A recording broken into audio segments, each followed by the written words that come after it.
y dos, y dos, una, y dos, una, y dos. Hello and welcome to Cortes NYC Livestream, the podcast. This show broadcasts out of New York City. We are your hosts, Cortes NYC. And Carla de Puerto Rico. And on this show, we talk about art, creativity, city life from a Latino perspective. I'm a visual artist. And I'm a singer. And this is episode 75 in Puerto Rico. As always, you can find us on iTunes, Stitcher, Podbean, and Spotify, and on social media on Facebook, Instagram, and Twitter. And don't forget my online store, cortesnyc.bigcartel.com. You can find original art, graffiti pins, graffiti stickers by me. So we go on have there. Series 2. Oh yeah, we have the Series 2 stickers that I launched a couple of weeks ago. So get on there, check out the artwork, Cortes with an S, nyc.bigcartel.com. And let's get on with this. Flores azules y quilates. Seriously? Flores azules y All right, so for this art talk, we were in Puerto Rico. Yes! And I took advantage of taking a day to go paint and reconnect with my homeboys in Puerto Rico, specifically Mr.Dad I got to paint with, but shout out to Rocco also. Haven't seen him in a while. Yes. Didn't realize how much time had passed. Mm-hmm. What did I say? What, 6 years? 5 or 4 since the last time you We went. painted. Yeah. Yeah. And that you painted. Oh, we paint. That's right. Yeah. That's right. Yeah. Mhm. Time flies, though. Yeah, it does. Time flies. Anyway, yeah, it was nice to reconnect with everybody. It was good to see Mr.Dad. I took advantage this time. I figured last time that we went, didn't really have a podcast happening. Exactly. So this time around, I was like, we're going to take our recorder. I'm going to interview him, do a quick little interview, get him on the podcast firsthand. And so I did. I asked him a few questions. I have here a short clip of the interview with him. Basically, I just ran through some questions. What was his background? How did he get into graffiti? He explained, he used to actually just practice with his boys around the block and then in his neighborhood, and then they had a competition and they got attention from that competition because they won it. He learned to draw, from looking at Mad Magazine and stuff like that he learned how to render. Anybody who wants to follow him, he's Mr.Dad. I'll put the link on the we'll put Instagram. it on the, But he's Mr.Dad on Instagram, or Mr.Dad1. He's a graffiti artist, does lettering, does the traditional graffiti style, but I think his expertise is in his rendering, his characters. Definitely. He is known now currently for doing these Afro-Caribbean looking characters of females around his neighborhood. If you go to his neighborhood, Playita, right? That's the neighborhood over there in Puerto Rico. You go, every other corner has one of his pieces on it. You can drive around. The whole place is like a museum for him. Yeah. It's his own little street exhibit. I'm actually proud of him in that sense that he has that. He has that ability to put himself out there, fuck all the big events, fuck all that bullshit. Like, he made his own. Do it in his own community. For them. Yeah, and it makes everybody so excited. Everybody wants to drive by and see the pieces, so it's awesome. Yeah. So listen, I'm gonna let you guys hear it in his own words. For you guys that are not Spanish speakers, I'm sorry, it's in Spanish. The conversation with him is in Spanish. But as soon as it's done, come back and check it out. We got more stuff happening in this episode for you guys that are the English speakers. But here's Mr.Dad in his own words.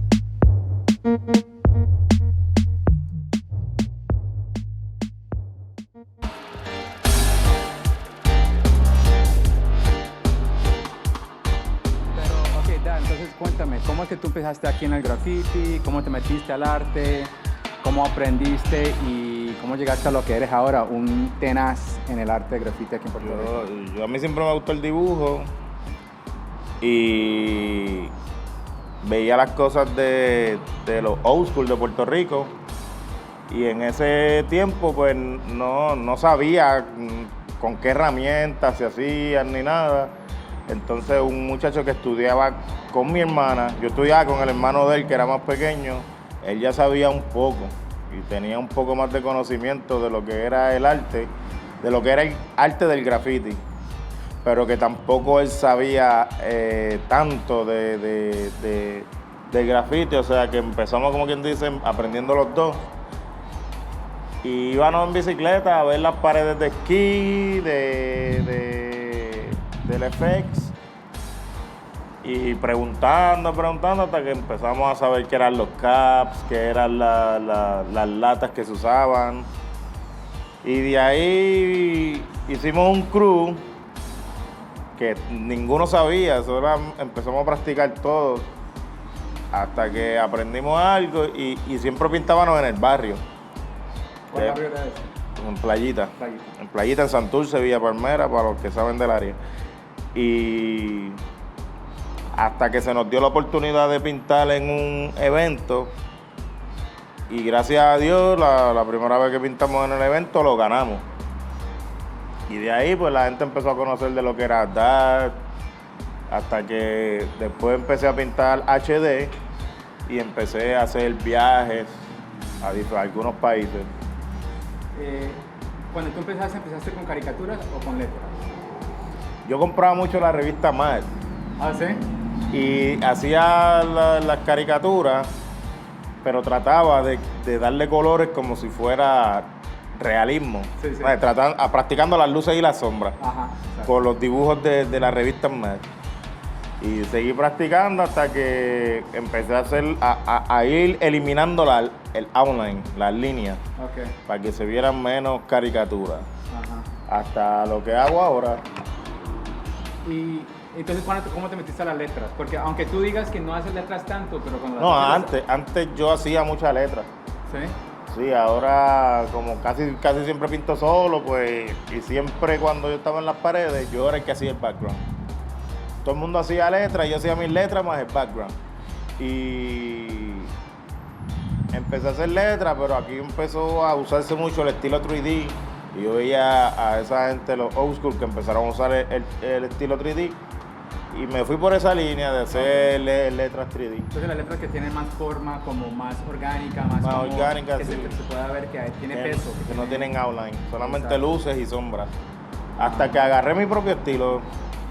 Y ahora como el arte aquí, por lo menos aquí en Puerto Rico, ha cambiado un poco, cada artista como que se dividió y empezó a hacer sus cosas personales, pues yo empecé a hacer mujeres, pero de la raza negra, como yo, que soy negro, y casi siempre hacen cosas de la raza blanca, qué sé yo, es como que lo normal. Sí. Pues yo veía que la raza negra se veía como que más exótica, y podía ser como, si no era así, pues hacía algo como tribal.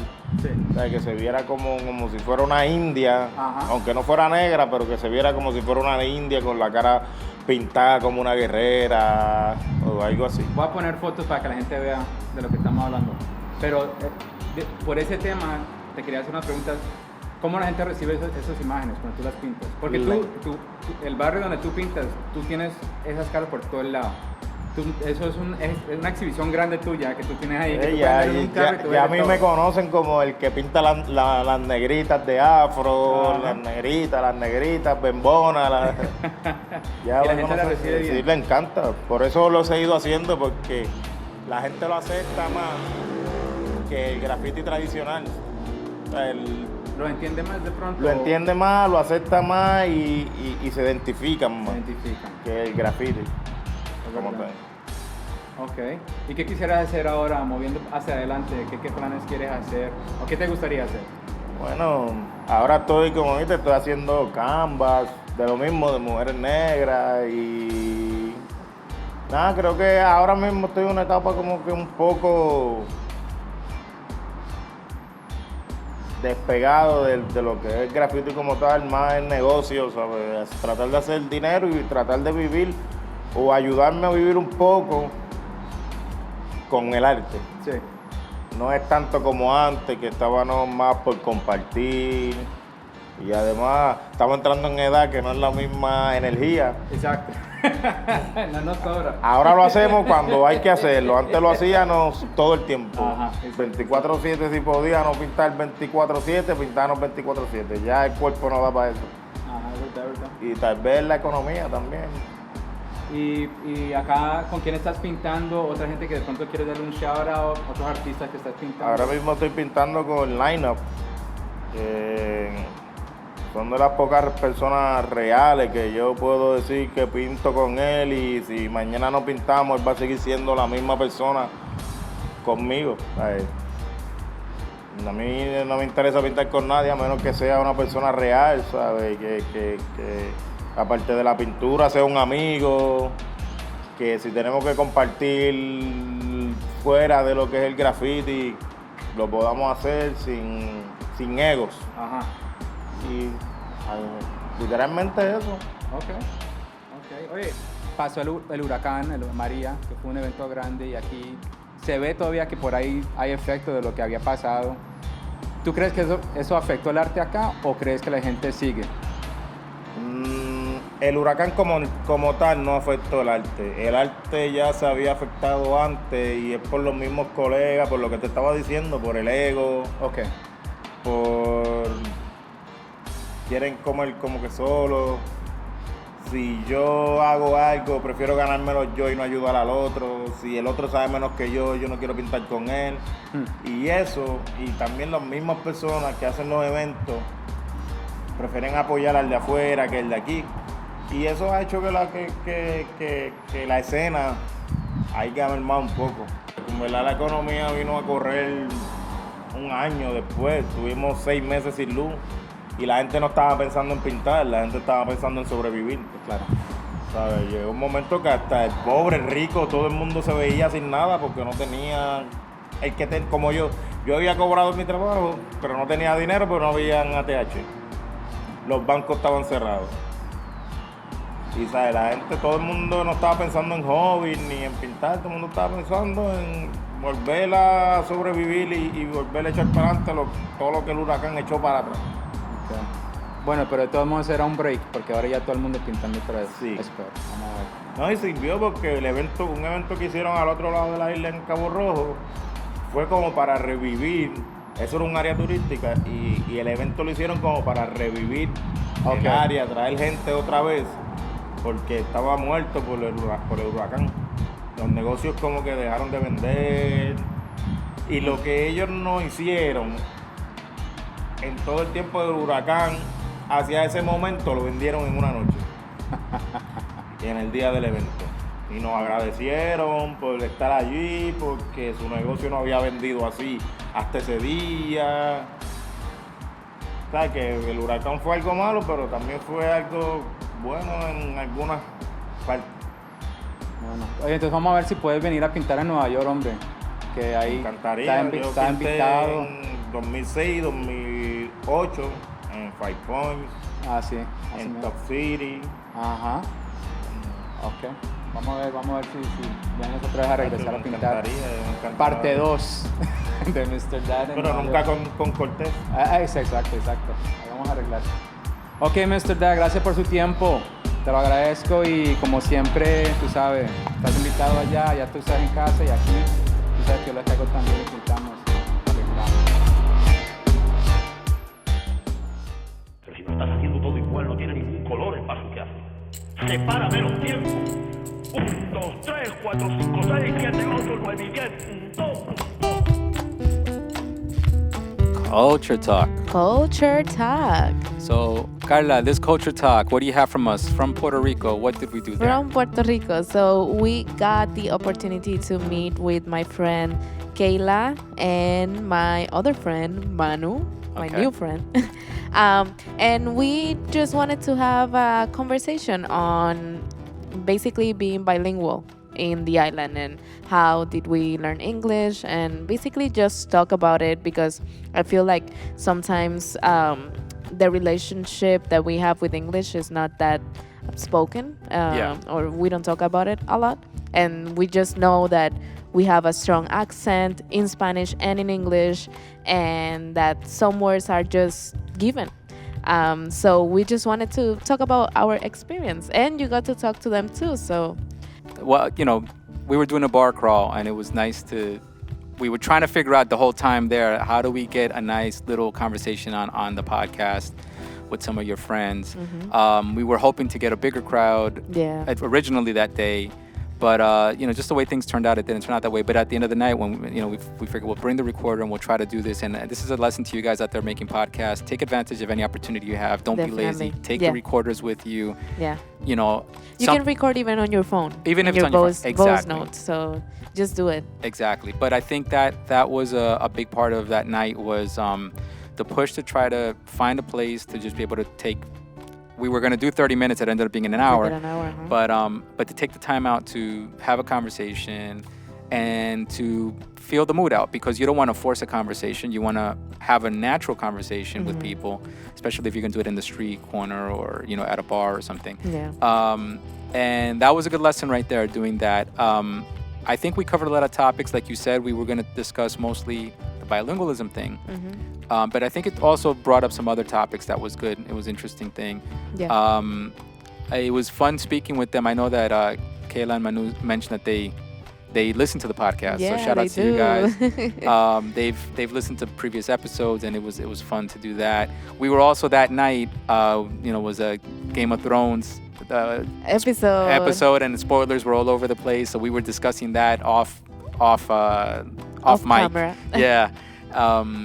And we were discussing different topics. We were like, should we talk about that? That would be fun to talk about. We were talking about Avengers Endgame, and then we were discussing some of the other topics that we discussed on this podcast.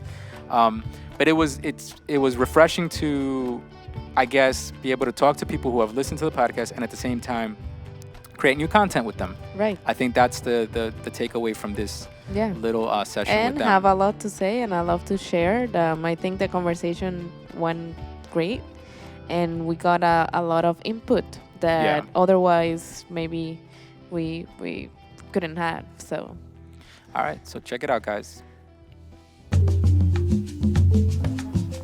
Calle Monserrate. Estamos exactamente en la calle Monserrate. Estamos aquí parados en una esquina aquí en Santurce, en la calle ¿qué? Monserrate. En la calle Monserrate. Aquí en un bar crawl. ¿Cómo se dice bar crawl en español? Aquí usted le dicen, tu prima me dijo que había una manera de decirlo.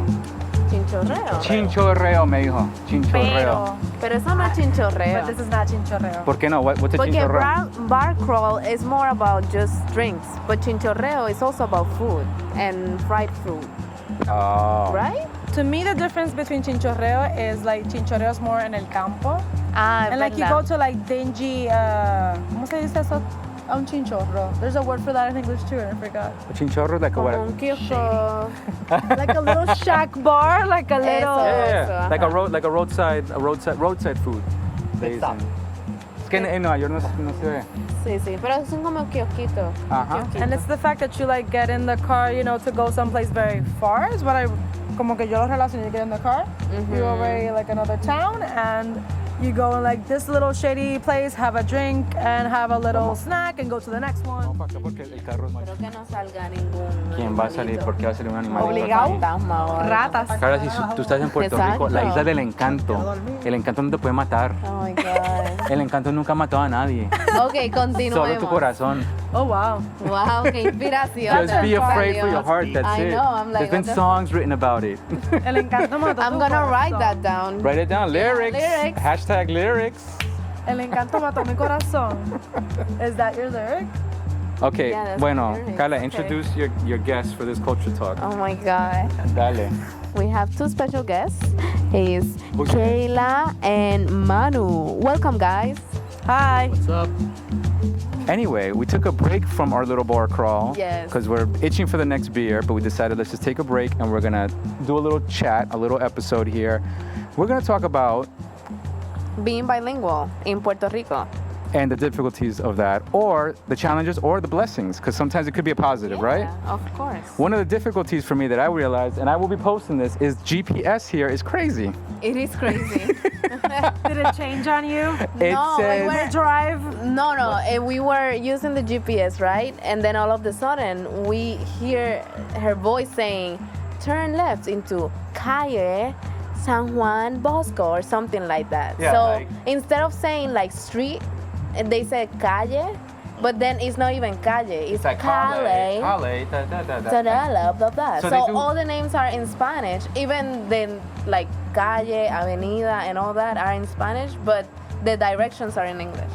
So it's a Which is Spanglish. weird. So 'Cause it- GPS is speaking to you in Spanglish. Instead of choosing lanes, they're just it makes it. It's adapting. I It's think no, I don't But it's think. confusing because you're hearing it and you're listening for directions have to be very clear when you're driving, right? So you listen to directions. The directions saying 2 miles, turn left on San Andreas, and you're like, what did they just say? Avenida Fernandez Juncos.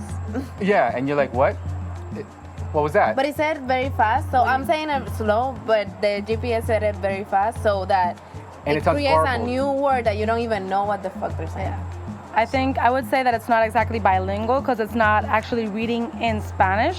Ex- It reads in English a Spanish word, so that's why it sounds like calle, San Juan Bosco, and that's you can't even make it out. Like a Spanish speaker would be like, "What the hell's that?" So we're fucked because you're never. It's not a translator; it's a GPS. So it's just gonna be like turn left on whatever word we it go. reads. Then turn left onto Avenida Estes Toribio Pinheiro Toribio Piedras.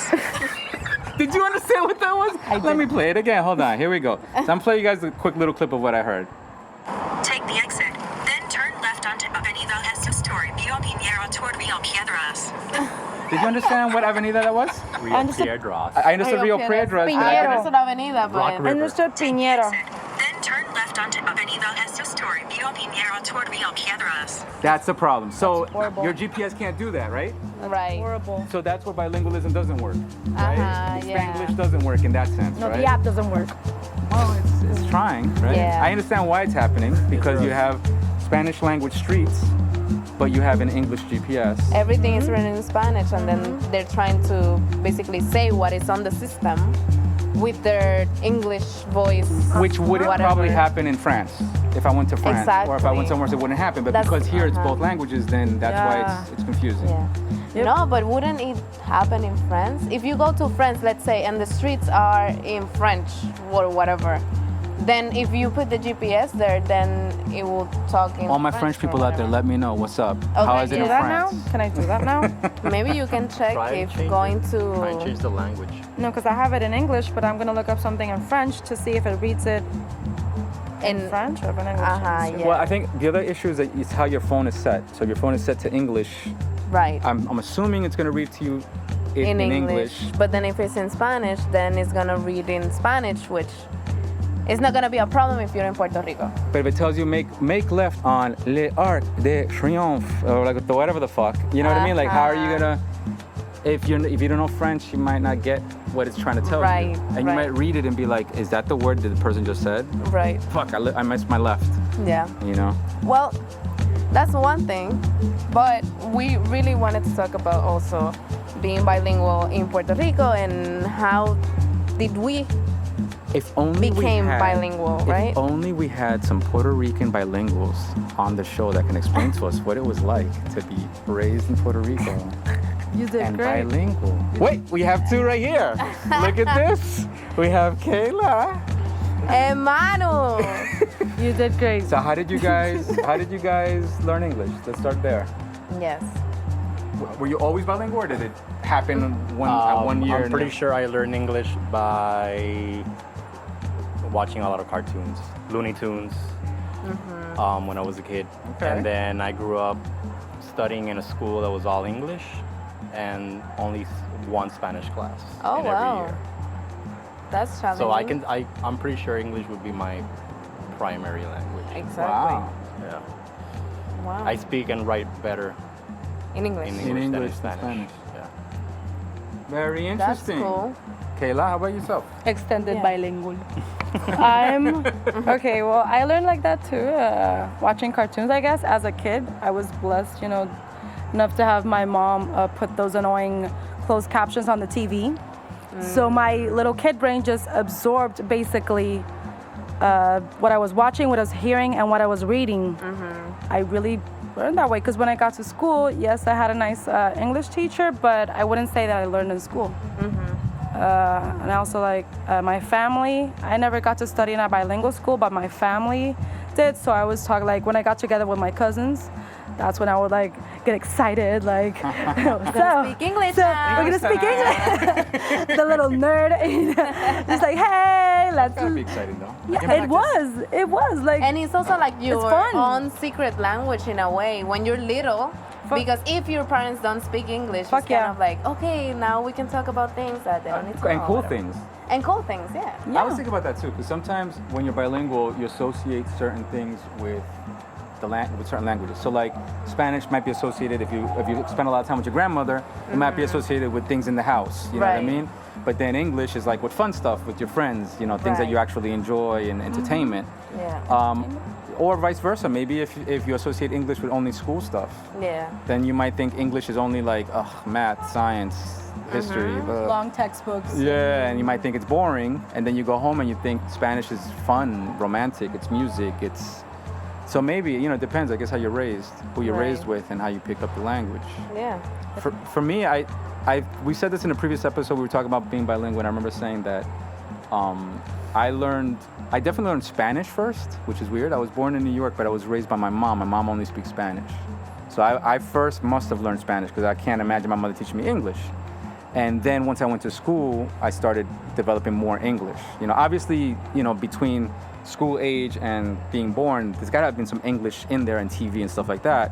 But my mom was watching Spanish TV, and I would turn on something and stuff like that. But for the most part, my everyday language was Spanish. Like my mother would tell me, vaya a comer, venga, la comida está lista, vaya a limpiar esto. Estate quieto. Estate quieto, yeah. Estate quieto. Pórtate bien. So, I mean, I think that's a thing there. Yeah. What about you, Carla? I remember when our episode... I learned English mostly in school. I'll say because I didn't have cable, so I couldn't watch the cartoons that my friends are talking about. But yeah, I learned in school, and then I think I got better at it once I got to high school and also college, because here the books are in English, then the class is in Spanish, so basically you have to translate the information so that you can make sense of it. In most on business administration classes and public relation classes, communication classes, that's the way it is.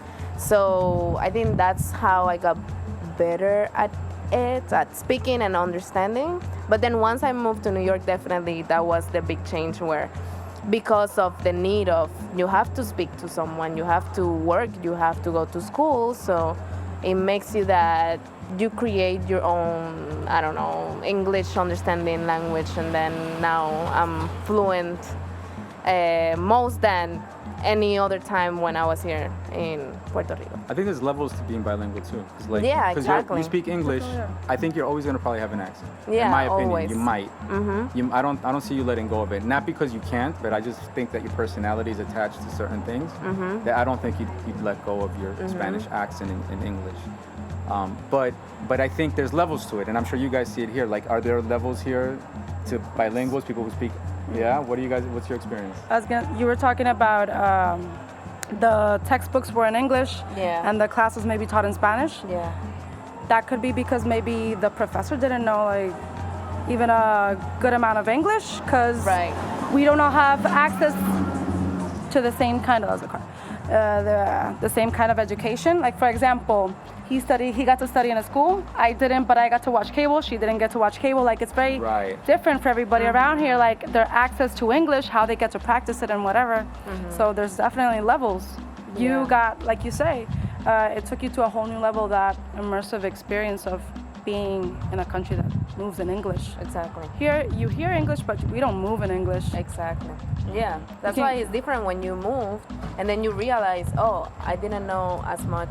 Or you realize two things, or I didn't know as much as I thought I knew, or I know more than what I think I knew. It could be both. Something. It could be both for you. Yeah. So...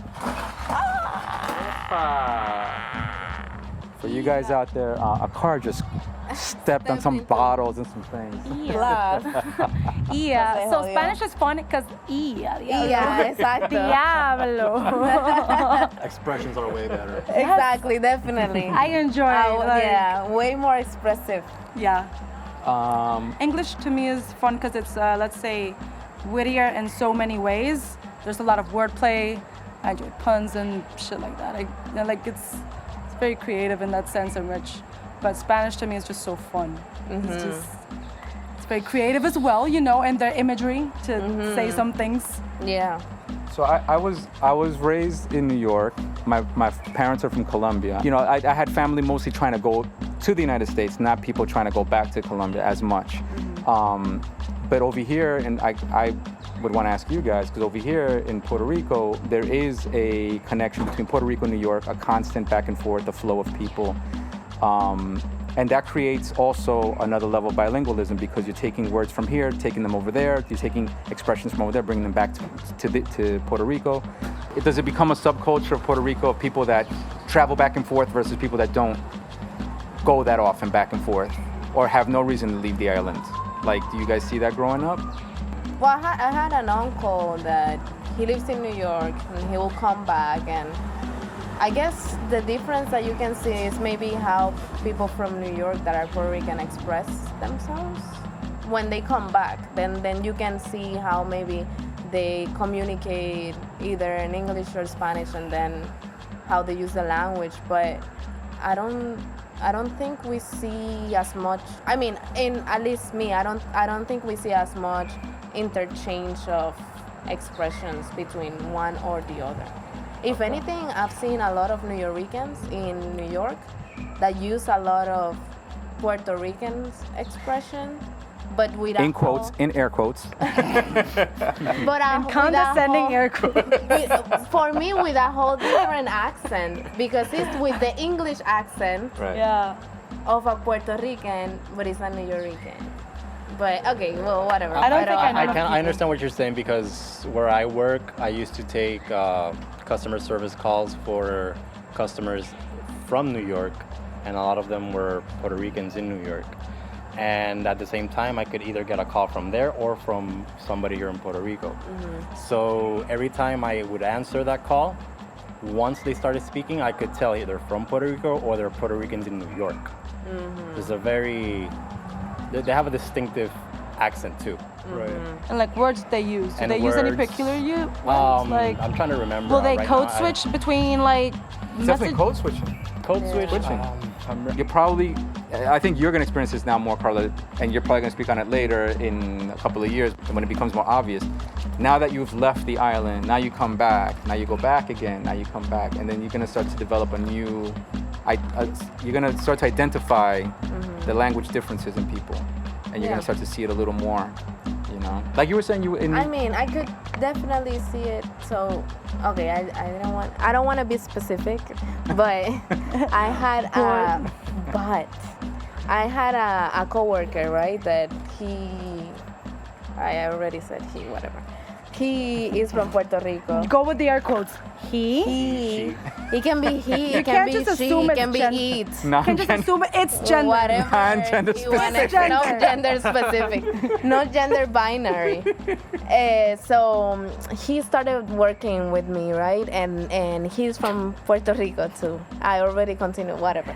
Bueno, he's from Puerto Rico too. Bueno, Ahí está el Spanglish. bueno, olvídate, ya. la frustración. Ya pa' qué.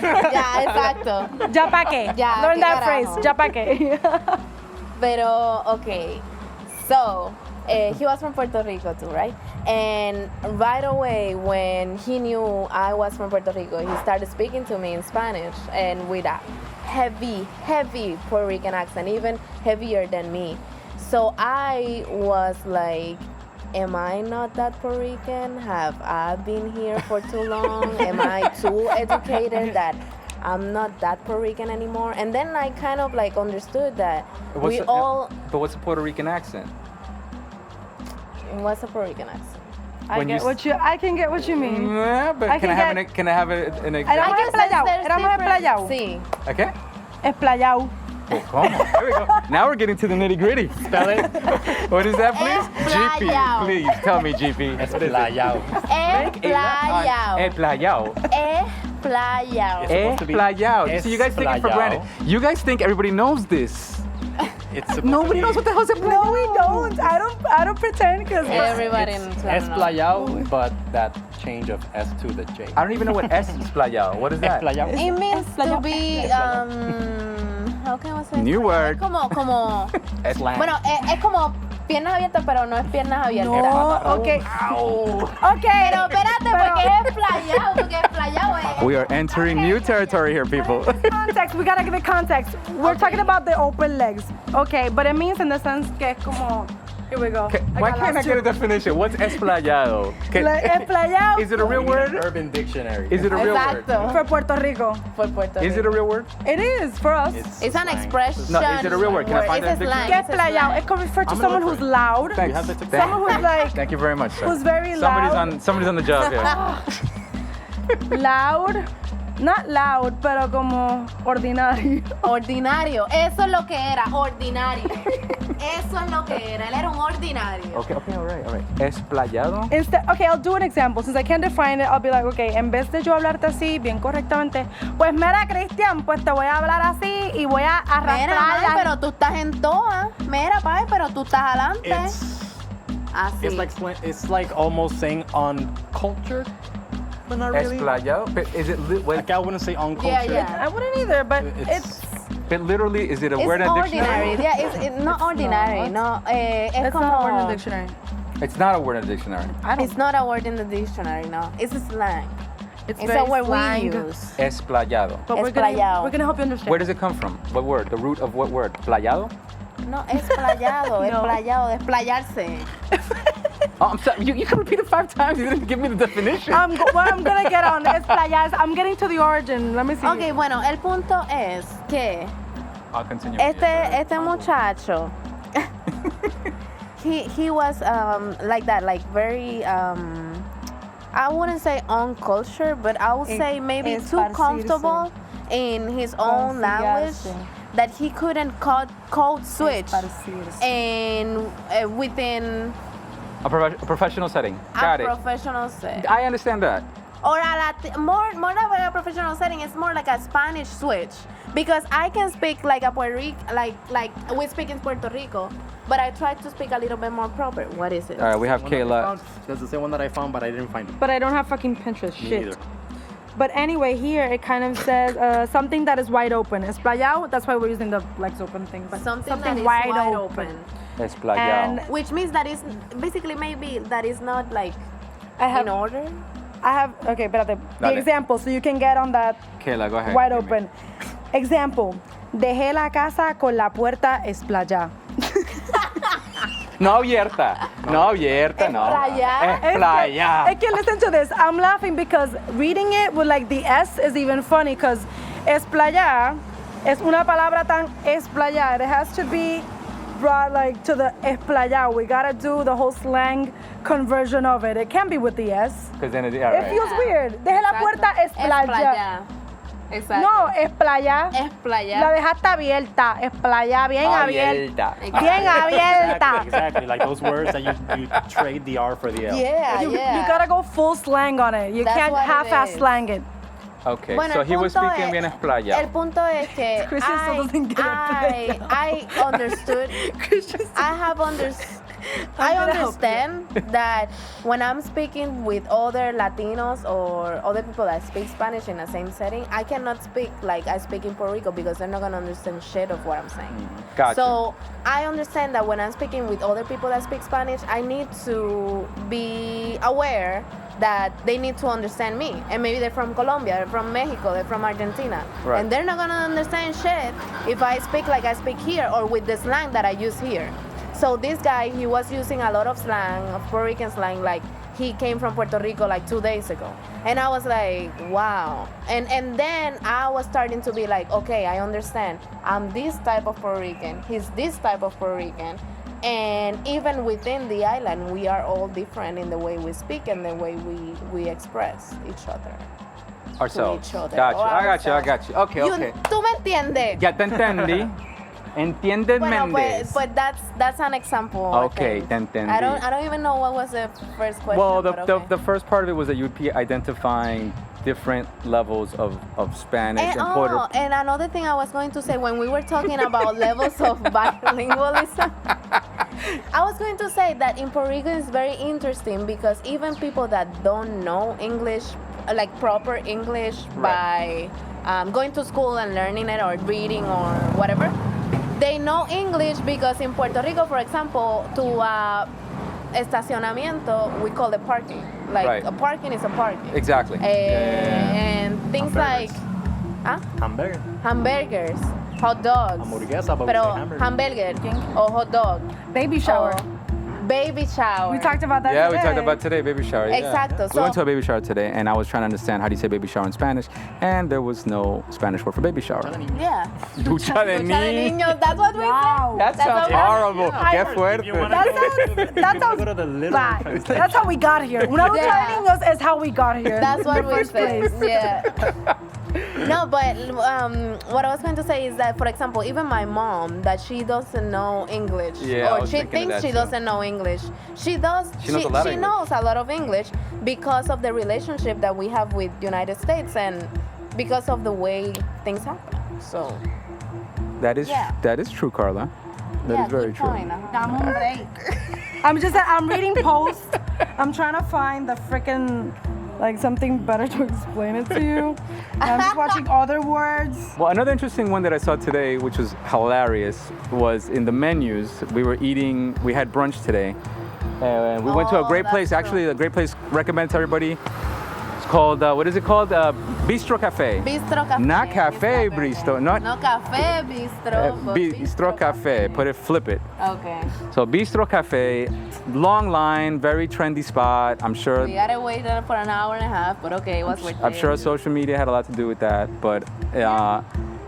So they had a menu and they had pancakes and all that, and it was just really interesting to find something called panqueques, and I'm like, what's a panqueque? And I'm looking, I'm like, I think I know what it is, and I'm guessing what it is, but I don't know what it is. So Carla, what's a then I panqueque? said- And she said, you know, a panqueque, and I'm like, okay. You should know this. You speak Spanish. And I'm like, but what's up? I know what a pancake is. I know what a pancake is. It's a cake in a pan. It's a pancake. Uh-huh. It comes from that.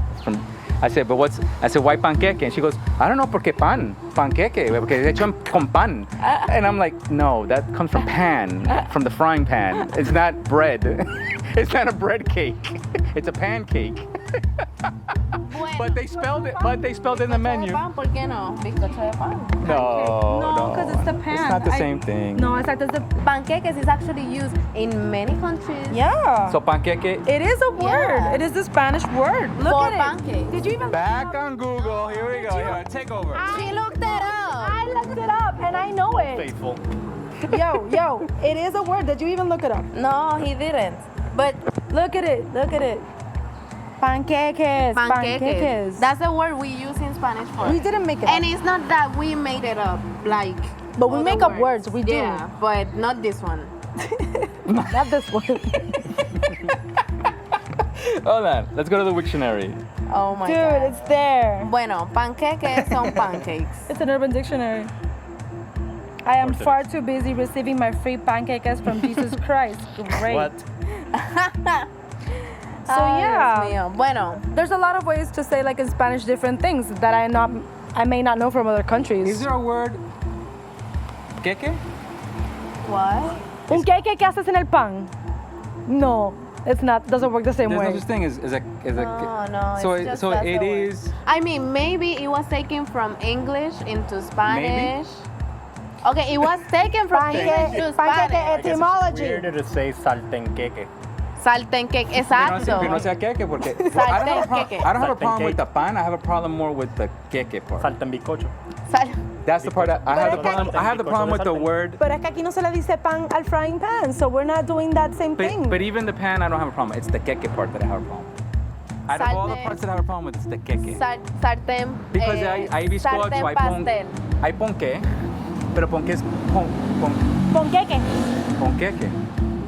Panqueque. Ponqué is like. Ponqueque, panqueque. There you go. Pa. No, then it's why not. ¿Pon qué? Ay, yo ¿Pon no qué? sé. ¿Pon qué? Dime Mira. por qué. ¿Por qué? ¿Por qué? ¿Por qué? ¿Por qué? ¿Por Mira, qué? it's ¿Por literally qué? this, queque de cake, sartén de pan. I'm gonna look more into it, but yeah. All right. All right. Well, So another, there are things like that, Uh-huh. and that's interesting, and Yeah. that is something that develops and becomes more common, and then you forget the root of where things come from. Right. And then that's other levels of bilingualism, where you were saying people know English without even knowing that they know English. Right. It's true. I'm sure that, the interesting about this conversation for me is that we're talking at this point, 2019. In 10 years, it'll be a whole new story, and a new generation of Puerto Ricans with another level of bilingualism. And there's a lot of people leaving the island, which means that definitely it's gonna be a new.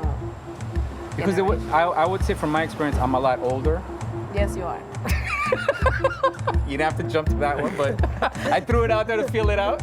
Need confirmation. But I'm Jump in older. anytime and say I'm not, Carla. I remember a time that Puerto Rico was more Spanish.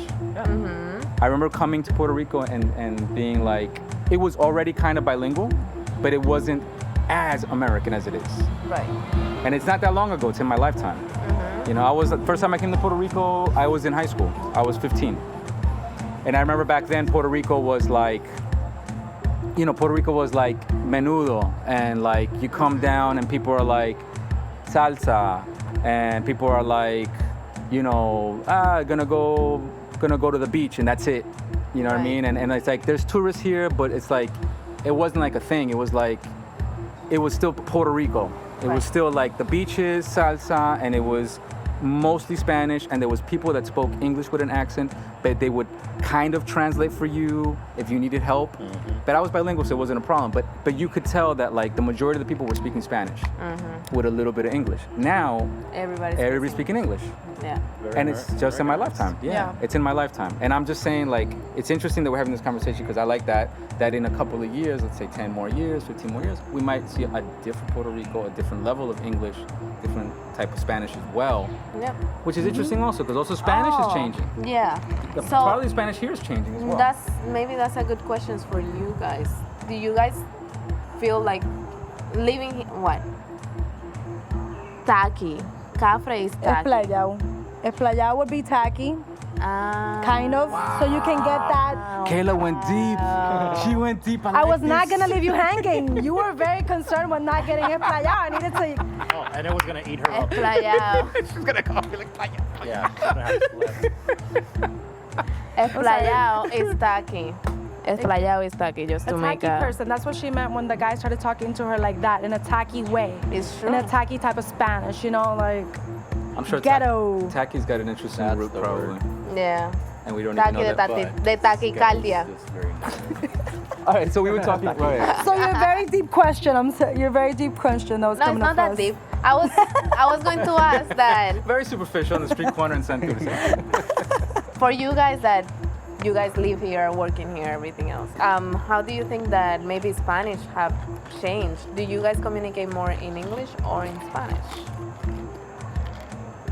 With family members or with friends, whatever. Both. Or... With family members, I would say Spanish. With Yeah. friends, English. At work, both. Yeah. Depends on who I'm with, exactly. Because, for example, in my house, my mom only speaks Spanish. Like, she may understand some English, but it's not going anywhere. So it's like it's like my secret language, like you said at the beginning. But like, let's say, for example, with Manu, it also depends on what we're talking about. If we're like joking around, we'll usually do it in Spanish. But if we're talking about, I don't know, certain topics, we'll code discussing, switch. Yeah. English a lot. You guys for think that. Spanish is changing here? Like, is there an old type of Puerto Rican Spanish versus a new type of Puerto Rican Spanish? Like, can you hear somebody talking and being like, oh, this guy sounds like he's talking from the 1970s? And then you hear somebody else speaking and like, well, this person sounds like a young Puerto Rican person in Spanish. Yeah, like old people, very old people still maintain some of their, words, like Yeah, slangs and generational. They're not gonna get, quotes y ¿cómo que se dice? Refranes. like sayings. Sayings. Sayings. Yeah, at least with my grandma and my grandpa, yeah. Like, for example, I have to, like, explaining pichea to my mom a few years back, you know? When the, You gotta explain it to me right now. Let's go. Yeah. Pichea. I have an Forget Instagram. about it. I think we talked about it Forget once. about it, yeah. You explained it to me, and it had nothing to do. Pichea is really, literally, forget about it, but it's taken from the word pitch, as in pitching in baseball. What do you do with a pitch? You throw it away. Yeah, exactly. There's an Instagram. So pitch it the fuck out. There's an Mira, ahí está, Instagram. pichea, pipi. I'm gonna do a little plug. There's an Instagram page that is dedicated to that. It's called the Boricua Way, and it talks about Puerto Rican words, and I think it's really good. Provides a lot of context. There's two bacalaitos talking. Bacalaitos is a cod fritter we have in the island, and they've sort of like made them into fun drawings. And one is saying, "I can't find my shoes," and the other one, the bacalaito friend says, "Pichea, use these ones. Forget about it." Right. Like, don't let it, you know? You read it so you learn. You get the opportunity to Pichea learn. translates to forget it, ignore it, or to ditch. It can be used for situations or people. You can tell your friend to forget about a guy, picheale. Or you can say you don't want to go out, so you'll have to ditch your friends, or picharles. Picharles. But the Ditching thing is important. Pichar and ditch is very key here. It's a thing. And the thing about this word that we were talking For me, that threw me off is that in Colombian Spanish, Colombian slang, pichar is to fuck. So when you're always telling pichalo, I'm just like, oh, everybody just wants to fuck everybody. Like literally, it's pichar. Like you say, oh, I'm sexually pichar. active in this place. Like, So, Mommy pichea, your mom's like badgering on you. Mommy pichea, And I'm like- go fuck. Have some fun. pichea loco, and I'm like, Exactly. Oh my. Fuck crazy. will do. I know. No, but that word always throws me off for that. I can't get Yeah. my original context of it out of my head. Out of it, yeah. So when I hear it, but it makes sense. I get it totally. From an English word, pitch, and then you say pichea, and then that's. Yeah. It's like when we see bicho. Exactly. When we see bicho in other places, it means like insect or whatever. Bicho to us is penis, a very slang way to say penis. Yeah. And I'm fucking like 12. If you say it in a context that I find it funny, I'm just like penis. Exactly. Exactly. And at work also, a lady, she's from Argentina, and she started saying something bicho. And I was like, oh my God. And then I was trying to explain that that's what it means in Puerto Rican Spanish and in our slang. So it was super funny. No, and then she was and like, people here say, "Oh, me están picando los bichos," and you're like, exactly. "Penises are biting me." What the fuck? And you get the mental picture of a lot of penises. course. Oh my God. Oh, but this So is many dicks. no, but this is when we Mucho get bicho aquí. this is when we get really colorful here. Colorful here. Have you heard "Me importa un bicho"? No, Or I have haven't you heard. heard "huele bicho"? Yeah. Yep. Pesca bicho. No. There's so many fun ways to go with that. Fishing dicks. Fishing dicks. Pesca bicho. That's just saying like someone is being, it's like sinónimos de cabrón. Right. Like you're being a dick. Yeah, exactly. You're being a dick. Yeah, that's it. But pesca Pesca bicho. bicho. Huele bicho. Huele bicho? Dick sniffer? Dick sniffer. Yeah. That one also used to throw me off a little bit. Masca bicho? Mascabicho. Oh, okay. Bite the dick. All right. The dick. Y lambe bicho. Oh yeah, lambe Lambebicho. The fun part is this is where we make it very boricua. Yeah. A woman, it doesn't change for her. She's just a huele bicha. Doesn't matter if bicho cannot be a bicha. We make it, and it's the Yeah. same Oh, context. you make it feminine. Yeah, huele bicha, pesca bicha, mamá bicha. Ella es una huele bicha, tú eres un huele bicho. Nosotras somos huele bichos, ellas son unas huele bichas. So a dick can be feminine. Exactly. Interesting. Yes. As an adjective, we Bicha. as an adjective we make it. Feminine. You didn't need all the infinity stones for that, huh? You can just Right, make it. exactly. You can just take it and. It's like, Words don't control us. We control words. Yes. All words are made up, baby. All right. So I think we explored plenty there in this episode. I think the conclusion here on the street of Santurce is it's that. that you have to keep being open. So you have to keep being open to both languages, English and Spanish, and keep keep learning. But I don't think it's a, Express yourself. I don't think it's a negative. Talk. I don't Communicate. I don't think it's a Be negative. I think it's a fact. It's a state of reality here, and there's no way of fighting it. But did you ever get shade for speaking English? Shade. Shade. Yeah. Like, did you ever, growing up, end up in a spot where you were speaking English and people were like, yeah. gringo, gringa? Still happens. Yeah, it does. Really? Bueno, sí. I'd like to get that. You'll hear over here like, you're in Puerto Rico, speak Spanish. I'm like, I'll speak whatever the fuck I want. Seriously? Yeah. But yeah, and there's It's the same like out there. Never like, heard They're this. like, speak English. You're in America. And in school, Exactly, and you're like, in school, "But people that will speak English, they'll be like the little group that just Like knew nerds? English. Yeah, Nerds. Nerds speak English. Because and it was more coming from ignorance Ignorance, of yeah. people that don't speak English or that fluently to be like, oh, but why you guys speaking English? Just say, like, why you want to intimidated too. feel like Superior. more, superior than I us. think it's intimidation. Yeah. They would feel intimidated. Yeah. Maybe because they didn't know. And then they'll come out just saying the words that they know. The hamburger. And you're like, dude, what the fuck is your problem? Thank you. What? So, Fuck outta here. so was there ever a time that you kind of repressed it? Like that you just were like avoided speaking English? No. Fuck no. No. That's interesting. It's great I didn't to think about that There's angle. people that do. At Well- least for me, personally speaking, I don't suppress it. Like for me in New York, I don't get to speak Spanish that often. I mean, now, being married to Carla, now we speak Spanish a lot, and I get to speak a lot more Spanish. But honestly, in my daily environment, there's no reason for me to speak Spanish. Like at the end of the day, the guy who's taking out the garbage will give me a hola, ¿cómo está? And that's it. Like, that's all it is. That's the extent of my Spanish all day. And, except now that we're, we live together. But so if I ever had to speak Spanish, it would feel a little awkward. It would feel a little weird. And then there's been plenty of times growing up that I used to feel like people would, if I started speaking Spanish, people would kind of be like, oh, what's going on here? And they'd kind of like, the mood would change, the tone would change. Like, wait, why are we speaking Spanish? People would start backing off. I got, last time I went to New York, this has never happened before, but I got called out in a very, really, really ugly way on the train. There was this chick who, she all of a sudden, she just like bursted out. I hate these Spanish-speaking motherfuckers.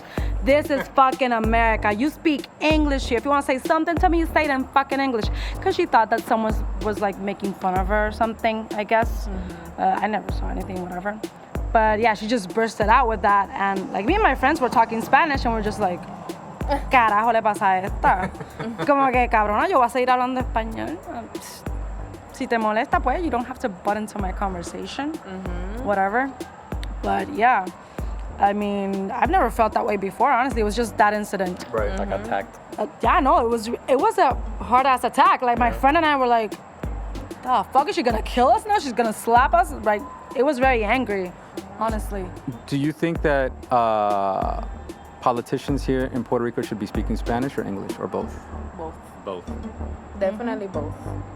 And when we have a representative that goes to fucking Congress and they don't even know what the fuck they're saying in English, is embarrassing because of the type of relationship that we have with United States. It should be a given that any politician has to know English and Spanish and be fluent in English. Should teachers speak Spanish and English? Did you have teachers that only spoke Spanish? Yeah, of course. I have teachers that taught English and I knew that they were teaching me things that were wrong. As a kid, I was like, it's not right. Just glaring at them like, it's not What it. are you saying? That's not it. Do you think that police and medical people here should be speaking Spanish and English? Yes. I believe so. Yeah. Because, for them, you never, at least for, let's say, doctors and nurses, you never know who you're going to treat. So how are you going to be able to treat them if you don't understand what the hell they're saying? Right. And Do you think that all police and all medical people speak both languages? Or do you think, No, they I don't don't. believe They they speak all do. Spanish. Not everybody has access to the same education. Exactly. I would say most would understand it and maybe speak some, but I don't think they're at least Bilingual, like fully very bilingual. Fully bilingual, yeah. Yeah. But honestly, I as long as you can understand the other person, I don't find anything wrong with that. Like, for example, they used to make fun of our previous governor because he spoke English Broken down. like broken English. But he could still communicate, you know, and I respect that. You're still trying, you know. Yeah. And he's not an idiot. Like most people would just, este un morón, mira, no sabe hablar inglés, dude. It doesn't make you an he's still idiot. speaking, you know. And that's has there ever been a another push? thing. Has there ever been a pushback where people have been like, no, I don't think esto es Puerto Rico, no se habla inglés. Why do we have these people? They shouldn't be trained in English. Do you ever felt that pushback where people have been like, no, why are they speaking English? I don't want my politicians speaking English. I would say, yeah. Yeah, I'm pretty sure there's people here that Yeah. just want The generations, Spanish. like our parents, And for it all- example, yeah. they'll want their politicians to talk to them, address them in Spanish, because that's what they know. That's what they feel comfortable with. This is a Spanish-speaking country. But I think it also depends on the political party. Right. Because if we're talking about the PNPs, right? They're gonna be all about, yeah, we have to speak English. It doesn't matter the age, I think. And in a bilingual environment, should they be required to be bilingual? It did pop into my head like, wow, are they being trained to be bilingual? Or is it still a weird thing like, no, but this is Puerto Rico, we only speak Spanish. If you speak Spanish, that's good enough. If you know some English, that's good enough. But what if you're in a truly bilingual environment where maybe you do have like people here that only speak English? Then they do need to speak English, I think, to be fully immersed. And you're paying for them. Yeah. That's another reason why I refer to those people specifically, politicians, cops, and medical people, is because we're the ones that are kind of we need those people and we support those people, right? Like, that's different than, let's say, your entertainers. Those are people that, for the country to function, you gotta kind of lay down some structure, some foundation, and I don't know if that's been discussed ever, if anybody's ever... no. I mean, I would say I would prefer if they would just generally speak Spanish, because we're in Puerto Rico, but, you know, it's good that they also can speak English. That's... Like in New York, in New York, I feel like there is a push to have people be bilingual Yeah. in those positions, Yeah. especially because the areas that are usually have more emergencies Right. are people that speak other languages. You know what I mean? And then I'm just thinking here, is there another side to that coin? You know? Like my bartender, I don't care if my bartender speaks Spanish only or English only. It's a bartender, you know, we'll figure it out. But like people that have to respond and Say like Yeah. important positions. Yeah, things that are important Yeah, to that's- general public. life and death, you know? Like I wonder if the I guess that we don't have a fully bilingual population yet, and maybe that's why it's not an important issue for the ones hiring these police officers or firefighters or whatever, to make them that they have to speak English, because the reality is we know English, we know Spanish, but the majority of people that live here know Spanish and they communicate in Spanish. So there's not a need. I mean, me looking at it from this perspective, right? There's not a need for them to be proven. adamant about it, yeah, about like they have to know. speak English. So maybe that's why we don't have them. Yeah. interesting. Thank you. Yes. Until then, you know, I don't know if you guys saw this news that they were saying that now Puerto Rico, the economy is booming because there's a lot of houses that are on sale, but these houses are mansions that the middle class in Puerto Rico cannot purchase them. So the people that are coming to purchase them are definitely rich people from United States or other countries coming to buy these houses. So until we don't get that large migration of these people with money, I don't think it's not gonna be a point that firefighters, police officers have to speak English. When we see them here, I think maybe that's when everything might change a little bit more. Yeah, those Because- strongly implement that. Exactly, It's because not they're gonna gonna, it's gonna, happen. yeah, it's gonna be like now mean- they're here now. I mean, to have police specifically, to have police become 100% bilingual is just a matter of including that in their training. Yeah. That one of the requirements is They you're don't going to even- exclude a lot of people. you You're going to lose a speak- lot of people. you- But you know But then who what's- teaches them? But then who, like, it's a lot. Then you got to get the teachers, and you have to Yeah. get that, which is the structure's kind of there a little There's bit. no money. I mean, there's no, No money for funding. general training for them to be police officers, like real Proper- police, yeah, proper proper police officers. You think they're gonna have money to add another layer language. to the training? I know a few years ago, I don't know if it's changed recently, but the only requirement, at least the minimum requirement for you to try and become a police officer was just a high school diploma.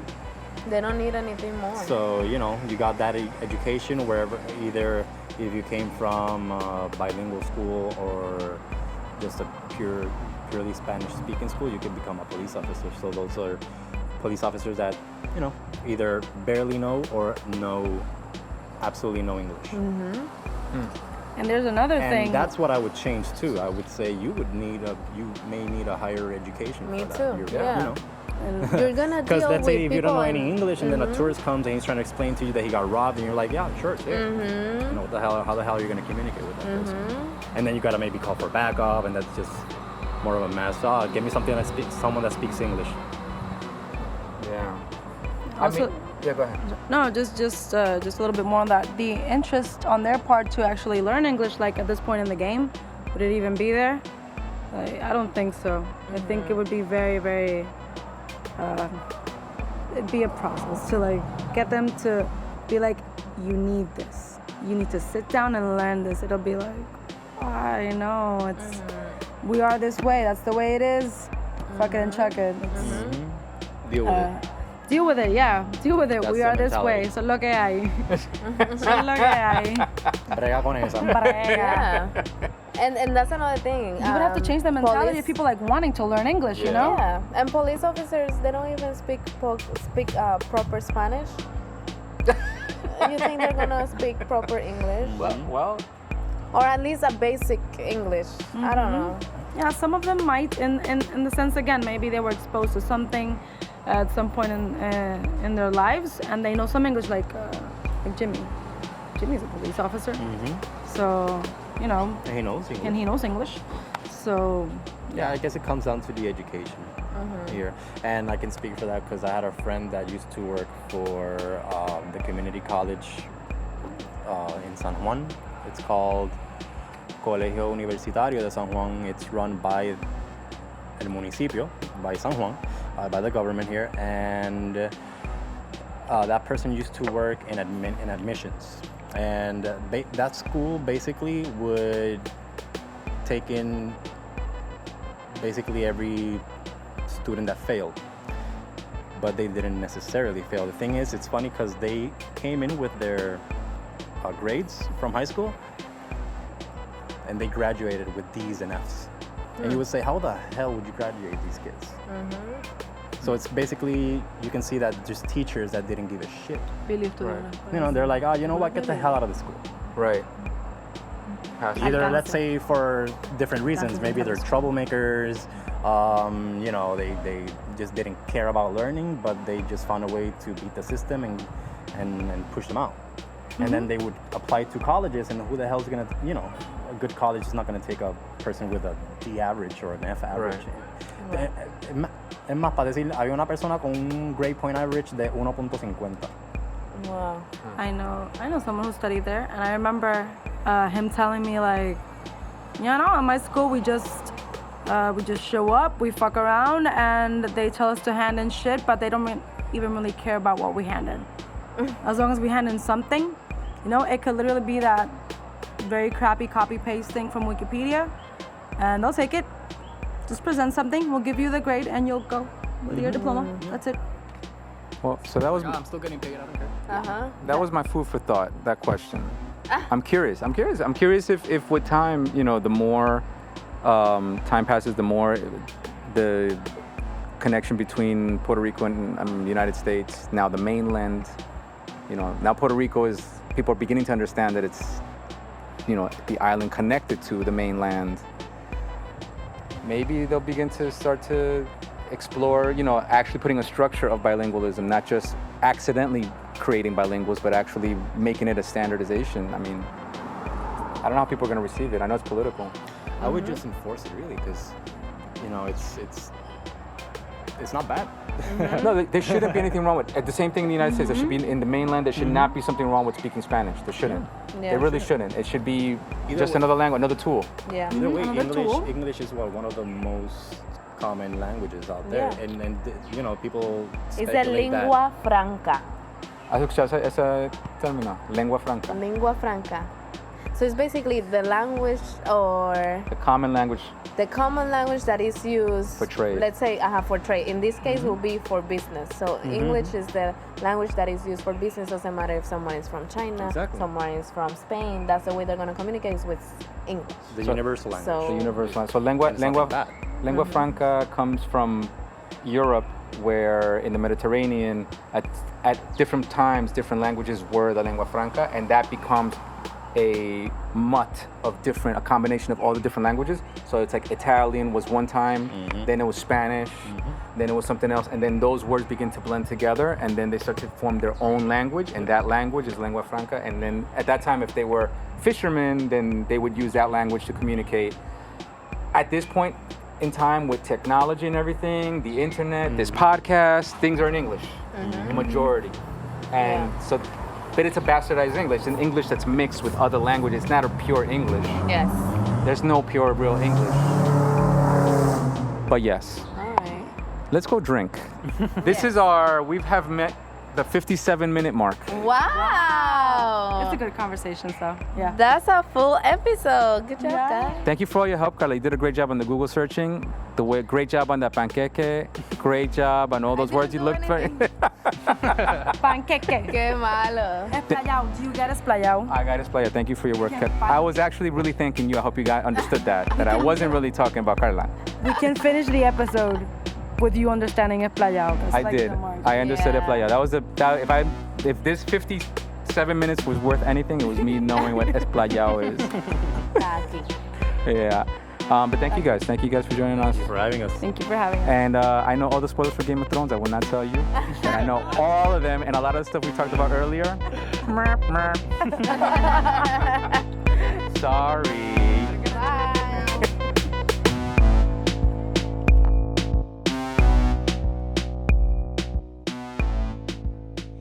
All right. Another episode in the bag. That's right.